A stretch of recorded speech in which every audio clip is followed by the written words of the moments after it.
Ay. Aquí, en esto de sacar vectores unitarios, lo que les decía, tiene pues un objetivo. El que yo pueda generar de cantidades escalares cantidades vectoriales de manera algebraica, o sea, haciendo un producto. ¿Cuál producto? Multiplicando el escalar por el vector unitario. Pero hay otra forma, ocupando precisamente la derivada, que es con lo que les voy a enseñar aquí cuando entremos a gradiente, divergencia rotacional, cómo voy a generar de funciones escalares funciones vectoriales y de funciones vectoriales funciones escalares, ocupando el gradiente y la divergencia. No tanto el rotacional, es el gradiente y la divergencia. Entonces, de forma algebraica, yo puedo generar vectores partiendo de escalares, multiplicando el escalar por el vector unitario. ¿Vale? Entonces, ¿qué es la norma o magnitud de un vector? Que es precisamente en lo que estábamos dividiendo la cantidad de este caso vectorial para sacar el vector unitario. La norma o magnitud de un vector, chavos, es lo que mide el vector, es como está ahí en la gráfica, en la figurita. Dense cuenta que si yo estoy hablando de norma o magnitud de un vector, es aplicar la distancia entre puntos o el teorema de Pitágoras. Nada más. ¿Por qué se pone entre barras? Porque dense cuenta que lo que yo calcule, o sea, la magnitud del vector, jamás es negativa. Nunca. Dense cuenta que lo que yo calcule aquí adentro, de esta raíz cuadrada, nunca es negativa, porque están al cuadrado las componentes. Puedo poner a x y y negativa, pero como está al cuadrado, pues nunca, jamás será negativo. Es por eso que se pone entre barritas, como si fuera un valor absoluto. Y en realidad, pues es que es un valor absoluto. ¿Sale? Entonces, ¿qué significa físicamente la norma magnitud de un vector? Pues es lo que mide el vector. Por eso se ocupa el teorema de Pitágoras, porque esto es x y esto es y. Calculan la hipotenusa. Si tuvieran la componente en z, si existiera la tercera variable, aquí sería más z cuadrado y obviamente la abarca también la raíz cuadrada. ¿Sale? Entonces, eso es lo que, digamos, se anexa si estuvieran en el espacio. Ahora, esto es la norma de un vector. Esos vectores, chavos, de estos que les he estado platicando, ¿en dónde los vamos a mover? ¿Cuál es el espacio o el plano donde los voy a mover? Entonces, vamos a entrar ahora a lo que es espacios reales n-dimensionales, espacio euclidio. Este simbolito, chavos, lo vamos a ver en absolutamente todo el curso. ¿Qué significa? Que vamos a trabajar en el espacio de los números reales de n dimensión. Y es lo que les había comentado ahorita al inicio de la clase. Esa n, chavos, nosotros vamos a trabajar con esa n a lo más a la cuarta dimensión. No nos vamos a meter en la quinta, sexta, séptima. De la quinta en adelante, no. ¿Por qué razón? Porque ver esa quinta dimensión en el espacio euclidio sí se puede, pero es complicado y tendríamos que meternos ya en geometría diferencial, o sea, en las funciones vectoriales, pero en otra cosa. O sea, ya nos meteríamos en topología diferencial. Nosotros nos vamos a meter únicamente aquí en este curso en topología algebraica.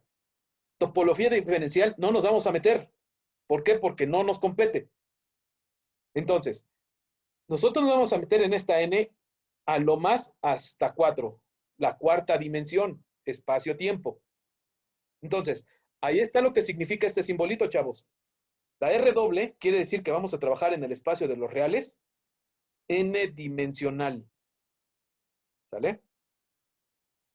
No nos vamos a meter en variable compleja, para nada. ¿Por qué? Porque no estamos en variable compleja. ¿Qué sucede si n vale 1? Si n vale 1, estamos en la unidimensión.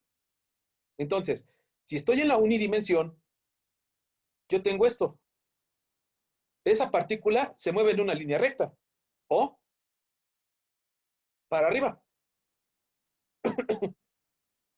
Yo les pregunto, chavos, ahora, si estoy en la unidimensión, ¿puedo generar curvas? Porque ahí estoy generando líneas rectas. La trayectoria serían líneas rectas, una horizontal y la otra vertical. Sí, ¿no? ¿Cómo generarían una curva unidimensional? Pues yendo de arriba abajo. Pero, ¿cómo sería la curva? A ver, a lo que voy. Puede ser como un círculo, por así decirlo. No sé si esté bien. Exactamente. Miren.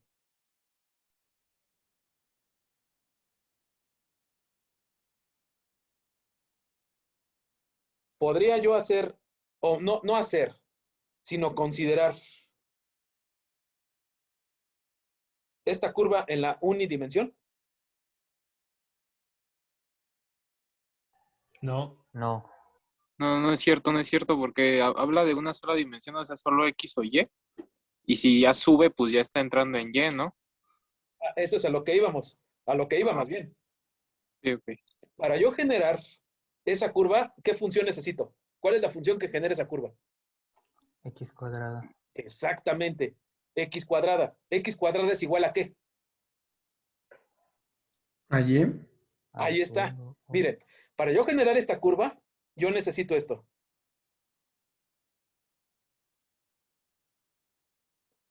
¿De acuerdo? Fíjense, ¿cuántas variables tengo ahí? En esa función que acabo de poner, esta. ¿Cuántas variables hay? 2. Dos. ¿Cómo se le llama a una y a otra? Dependiente e independiente. Es correcto. ¿Quién es la variable independiente? Y, ¿no? X. No, es X. x. X. X, ¿por qué x? Para ustedes trazar esta curva, la parábola, cuando tabulan, hacen esto. ¿A quién le dan valores? A x, ¿no? X. Empiezo desde 0, 1, 2, 3, inclusive puedo ir desde el negativo. Menos 1, 0, 1 y así consecutivamente. Dense cuenta que x es su variable independiente. ¿Y qué es? Dependiente. Exactamente. ¿Por qué dependiente? Porque dependiendo del valor que yo le dé a x, conforme yo mueva x, se mueve y. Si yo no muevo x, y no se mueve. Dense cuenta que ¿cuántas variables tengo? Dos, es correcto. Una es dependiente y una independiente. Esta n que está aquí, chavos, que me indica el espacio, que me indica la dimensión, es la variable independiente. Entonces, aquí tengo una variable independiente, que quiere decir que inclusive la trayectoria que sigue esta partícula, esa que estoy dibujando, dense cuenta que tiene que ser una función lineal. O sea, una función y que es igual a f de x. Tengo una variable independiente x, es igual que acá, una variable independiente. Esta curva, chavos, la parábola, es una curva unidimensional, no bi. Es que ustedes están asociando precisamente lo que ven. ¿Qué es lo que ven? ¿Se mueven x y y? Sí, pero la variable que es independiente es x. Conforme yo mueva x, se va moviendo y. Entonces, como tengo una variable independiente, es la unidimensión. Esta curva es una curva real, de números reales, unidimensional. ¿Ya lo vieron? Esto, chavos, aquí entra también el concepto de funciones inyectivas, uno a uno, o no inyectivas. Esa función, chavos, la función de la parábola es una función no inyectiva. ¿Por qué? Porque dense cuenta que a dos valores del dominio le corresponde uno del rango. ¿Por qué dos? Miren, yo puedo tener aquí una x1, que es negativa, y por acá una x2, que es positiva. Si yo me voy para arriba, dense cuenta que este punto, que fuera, por ejemplo, x2 menos, sea 1, y x1 sea menos 1. A este valor le corresponde uno de la imagen o rango, a este punto, que le voy a llamar A. A dos puntos de x, que es mi dominio, le corresponde uno del rango. ¿Qué quiere decir?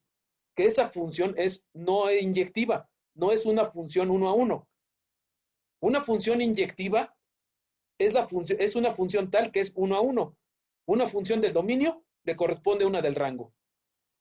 No es el caso. Una función 1 a 1 es esta, por ejemplo. Una recta con una pendiente. Esa recta, vean, a un valor de X le corresponde 1 de Y y no más. Esta es una función inyectiva.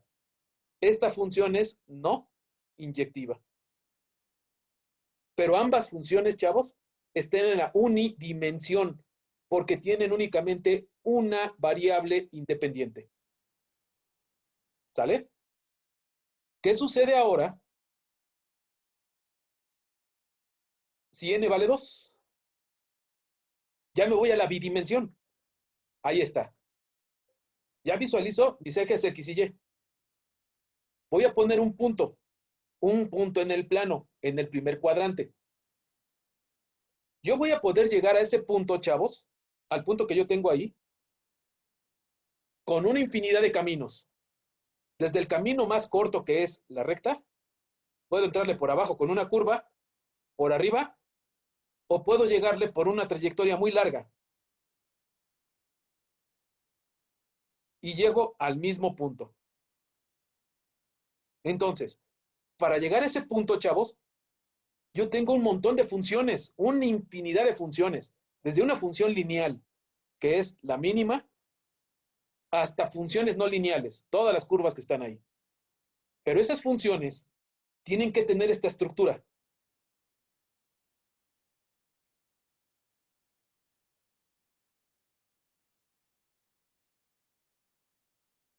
Y estas son los tipos de funciones, chavos, con las que vamos a trabajar aquí. Dense cuenta que ya no tengo una variable independiente. Ya tengo dos. Es por eso que esta es la bidimensión. ¿Por qué? Porque ya tengo dos variables independientes. No una, ya tengo dos. La que es independiente sería z. ¿Sale? Entonces, esa es la diferencia entre la uni y la bidimensión. Ahora, ¿qué sucede en la tridimensión? Esas son las funciones más con las que van a sufrir aquí.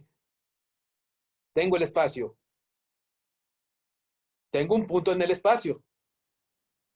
Yo voy a poder llegar nuevamente a ese punto por una infinidad de trayectorias. Pero tengo puntos en específico. Por ejemplo, tengo un desplazamiento en Y, desplazamiento en X y desplazamiento en Z. Dense cuenta que ahí, si yo cierro esas líneas, genero un cubo, genero un octante. Ahorita vamos a pasar a eso. Pero yo voy a poder llegar a ese punto, chavos, desde la trayectoria mínima también, que es esta, o por curvas. Y esas funciones ahora tienen que tener esta estructura.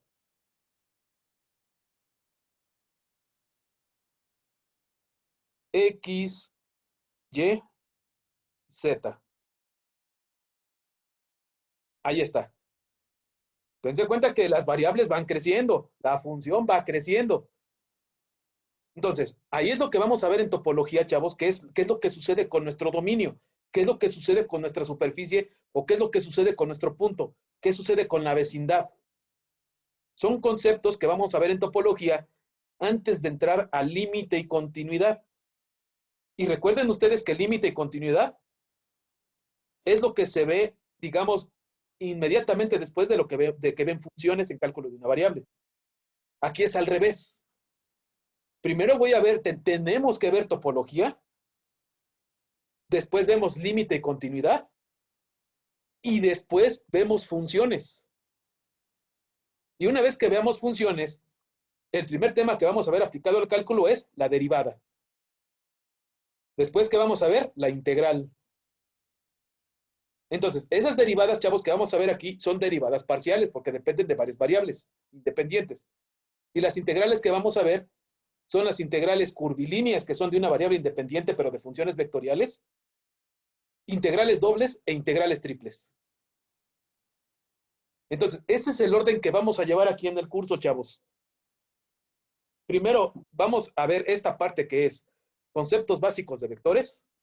Después entramos a superficies cuadráticas en el espacio, lo que es la ecuación de la recta y el plano aplicada a las superficies cuadráticas. Después vemos topología, después vemos funciones, después vemos derivadas y después vemos integrales. ¿Sale? ¿Alguna duda hasta aquí, chavos, en cómo se va a comportar las funciones en el espacio? ¿Cómo identifico cuándo es la unidimensión, bidimensión y tridimensión? ¿Alguna duda? ¿No? Yo sí, profe. Dígame. Entonces, en ese caso, por ejemplo, lo que es X, Y y Z serían términos independientes o términos dependientes. No, independientes. Ya los tres son independientes. Ah, ok. Gracias. Así es. ¿Sale? Ahora, lo que les decía, ¿qué son los octantes y qué son los cuadrantes? Cuando hablemos de cuadrantes, estamos en el plano. Entonces, nosotros tenemos eje de las abscisas y las ordenadas. Las abscisas es el eje X, ordenadas, eje Y. Entonces, su primer cuadrante en este caso, se llaman cuadrantes por obvia razón. Tengo 4 espacios. ¿Cómo va el orden? Siempre su primer cuadrante es en donde esté el eje X y Y positivos. Dense cuenta que aquí están marcadas con las... No está especificado. Porque nada más dice eje de las abscisas. Este lado es el eje X positivo. Y para acá, eje Y positivo. ¿Qué quiere decir? Que ahí está mi primer cuadrante. Después, voy a hacer un giro en sentido contrario a las manecillas del reloj. Este giro, chavos, se le llama giro derecho o giro positivo. Entonces, apréndanse muy bien esta regla porque la vamos a ocupar en todo el curso. Un giro positivo o giro derecho es un giro que es en sentido contrario a las manecillas del reloj. Y un giro izquierdo o negativo es un giro en el sentido de las manecillas del reloj. Entonces, siguiendo esta regla, si el primer cuadrante está en el eje X positivo y Y positivo, voy a hacer un giro positivo. Y una vez que haga el giro positivo, el siguiente cuadrante es el positivo al que avance, o sea, el segundo. Hago otro giro positivo y voy al tercero. Otro giro positivo y el cuarto. Ahí está, vean, así estamos rotando. ¿Sale? Entonces, hago giros positivos partiendo del primer cuadrante y paso al segundo, tercero y cuarto así consecutivamente. Ahora, si en el plano se llaman cuadrantes, ¿qué sucede en el espacio? Primero, voy a identificar los planos. Aquí yo tengo planos. El plano XZ, que es el que está en color naranja, ¿por qué? Porque obviamente, vean, el plano está generado en los ejes X y Z. El azul es el XY y el verde YZ. Ahora, si en el plano se le llaman cuadrantes, aquí se le llaman octantes. Tengo 8 espacios. ¿Cómo van distribuidos ahora los espacios? Miren. Nuevamente la regla. En el eje X, Y y Z positivos va a estar mi primer octante. Y es un espacio, ya no es un plano, es un espacio. Un espacio que voy a cerrar por planos. Miren. Cierro este cubo y ese es mi primer octante. Ahora voy a girar en sentido positivo. Si yo giro, ahora X es negativo, Y positivo, Z positivo. ¿Qué quiere decir? Que este es mi segundo octante. Vuelvo a girar. X negativo, sigan la tablita, Y negativo, Z positivo. ¿Qué quiere decir? Que el que está aquí abajo es el tercero. Y así consecutivamente. Este sería, obviamente por proceso de eliminación, el cuarto octante. ¿Sale? Si yo sigo los signos que están aquí en la tablita, dense cuenta que me voy a ir para atrás. Y ya voy a localizar lo que sería el quinto, sexto, séptimo y el octavo octante. ¿Sale? Entonces, mientras en el plano son cuadrantes, en el espacio son octantes. ¿Para qué me va a servir esto? Cuando yo esté haciendo, por ejemplo, una suma vectorial, yo voy a saber en dónde está la resultante si conozco las componentes de esa resultante. O sea, si todas las componentes que son la dirección I, J y K son positivas, dense cuenta que estoy en el primer octante. Y los signos, si yo sigo los que están acá, si el signo de mi eje X es negativo, o sea, menos I, más J, más K, estoy en el segundo octante. Voy a saber en qué punto del espacio voy a estar referido a mi sistema coordenado, o sea, dependiendo de dónde esté mi origen, dónde esté esto. ¿Sale? Entonces, esa figurita que estaba ahí, que estaba encerrando, chavos, es esta ya un poquito más bonita. Ahí están localizados lo que serían los octantes. ¿Sale? ¿Alguna duda hasta aquí? ¿No? A final de cuentas, todo esto es álgebra, chavos. Es álgebra vectorial. Esto que les estoy explicando se supone que es lo que les deben de dar en álgebra lineal y en física clásica. Entonces, no doy por hecho que ustedes lo saben. ¿Por qué? Porque es de extrema importancia que ustedes lo sepan para cálculo vectorial. Entonces, es por eso lo que les doy siempre esta primera clase, es todo esto, estos conceptos. ¿Por qué? Porque los vamos a ocupar. ¿Sale? Entonces, ¿qué seguiría? Miren. Ya vimos que es un espacio físicamente, la gráfica. Pero ¿cómo se define? Un espacio, chavos, un espacio vectorial, porque ahí vamos a mover vectores, es un conjunto. ¿Por qué un conjunto? Porque voy a mover funciones. Y acuérdense ustedes que en cálculo de una variable, lo que les explicaron en cálculo diferencial integral, es que las funciones es un conjunto de números. Aquí aplica la teoría de conjuntos. Entonces, si voy a mover un conjunto de números, jóvenes, pues ese espacio es un conjunto donde se van a mover ese conjunto de números. Ese conjunto de números, chavos, es el espacio vectorial, es un conjunto no vacío. Y dentro de ese conjunto no vacío voy a mover a mis vectores. ¿Sale? Entonces, en ese espacio, chavos, todas las reglas que ustedes se saben del álgebra vectorial, que es las reglas que se saben para la suma, la resta y los productos vectoriales, se van a seguir aplicando. ¿Por qué?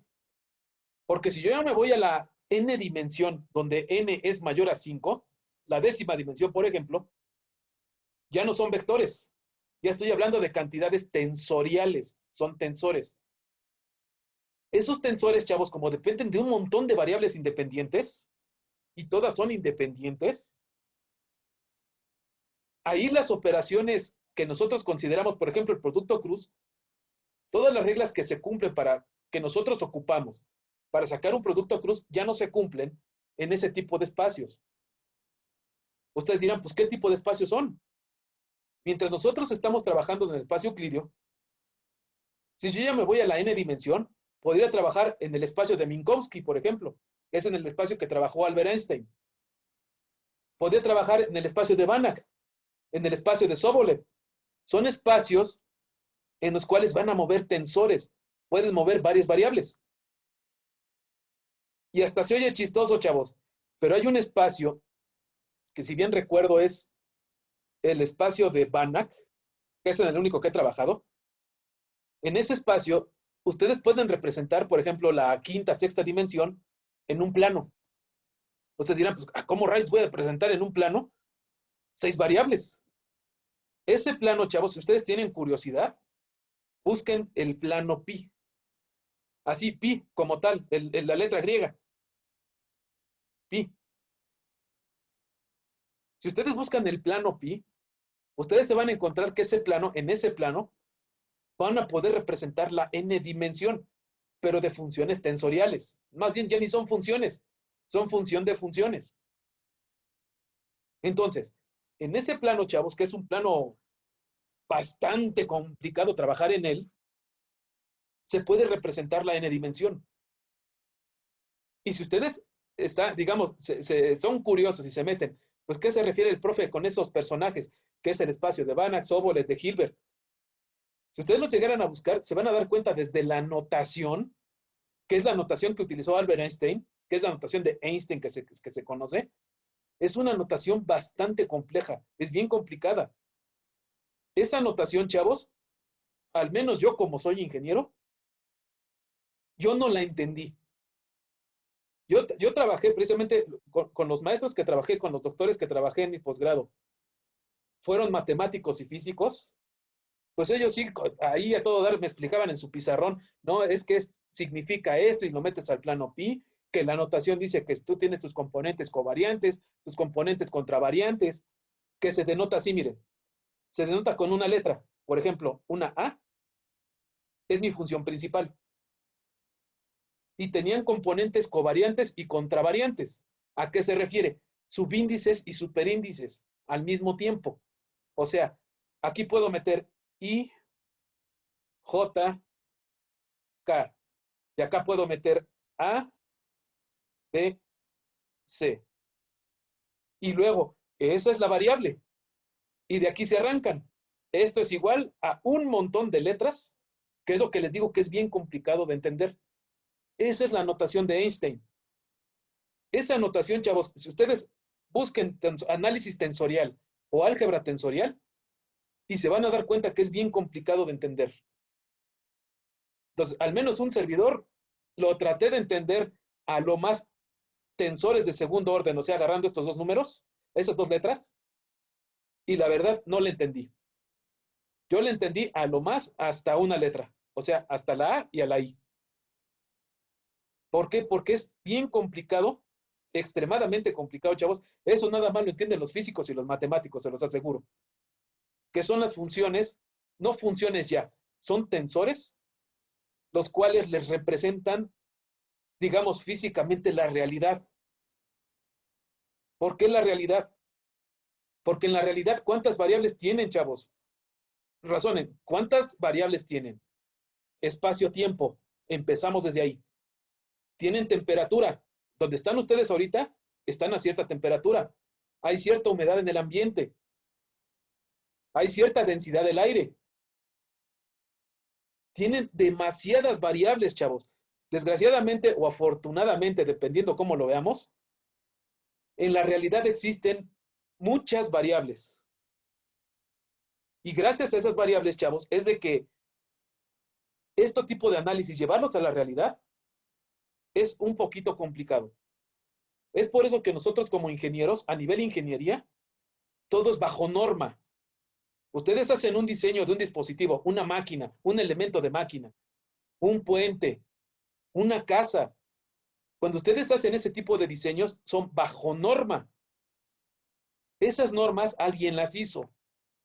Entonces, esas personas que hacen las normas se dedicaron precisamente a ver el comportamiento físico de lo que lo que van a diseñar y entran en ciertos rangos, en ciertos parámetros.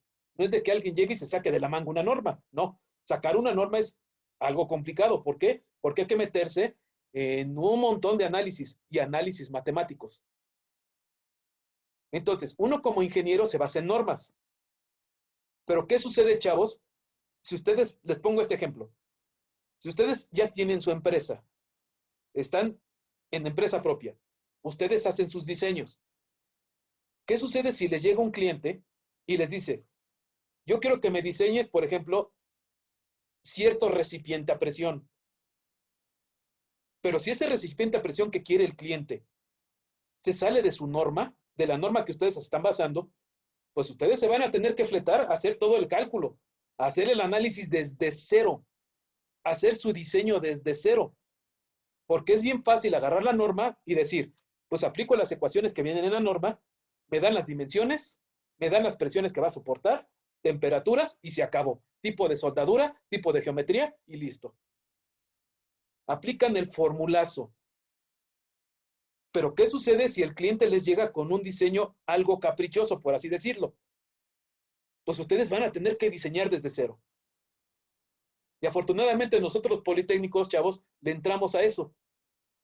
Somos los ingenieros, por eso les dije, no sé si les comenté a ustedes, los ingenieros del Politécnico son, me atrevo a decir, chavos, los mejores ingenieros del país. ¿Por qué?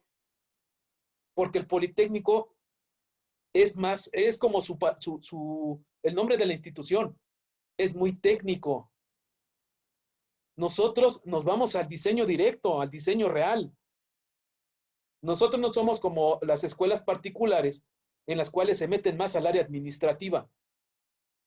Nosotros somos más de la chamba. Nosotros resolvemos los problemas. ¿Los problemas cuáles? Los técnicos. Entonces, en ingeniería, chavos, yo les aseguro que no hay institución que le dé vuelta al Politécnico. Ni la UNAM. La UNAM es buena porque, inclusive le llaman la máxima casa de estudios porque sí ellos se llevan la corona en lo que es el área médica, el área administrativa, lo que es el área de humanidades. Pero en ingeniería, créanme que nosotros los politécnicos vamos más arriba de ellos.